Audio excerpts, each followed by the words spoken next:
ඔයාලා සෙටින් ගත්තේ මේ වගේ කූර ඇලෙනවද? එහෙනම් ඔයාලට හොට් ස්ටාර්ට් එක ගැන හරි අවබෝධයක් නැහැ.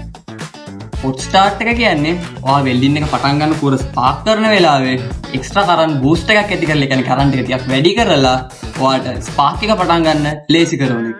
මේ තියෙන අපේ Reliant Dark 490 මැෂින් එක. මේකේ තියෙනවා ඔයාලට වෙන මේ පළවෙනි knob එක කරන්ට් එක. ඊට පස්සේ මේ තියෙන knob එක මේක තමයි hot start එක කියන්නේ. අපිට මේක 0 ඉඳලා 10ට යනකම් වැඩි කරගන්න පුළුවන්. ඒ කියන්නේ අපි දාලා තියෙන කරන්ට් එක 100යි නා අපි වැඩි කරගෙන ඇති 100 110 120 ඒ විදිහට කරන්ට් එක චුට්ටක් බූස්ට් වෙලා ඔයාලට ආක් එක පටන් ගන්න ලේසි කරලා දෙනවා. මොකද්ද මේ hot start එකේ වාසි?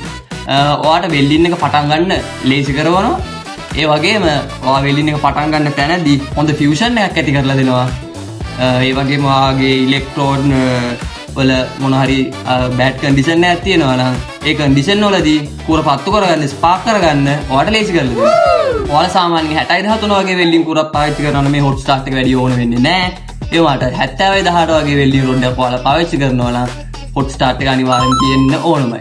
එහෙනම් අපි බලමු ඊළඟට මොකද්ද මේ ඊළඟ knob එක නැත්තම් ආප් පෝස් එක මොකද්ද කියලා අපි ඊළඟ වීඩියෝ එකෙන් බලමු.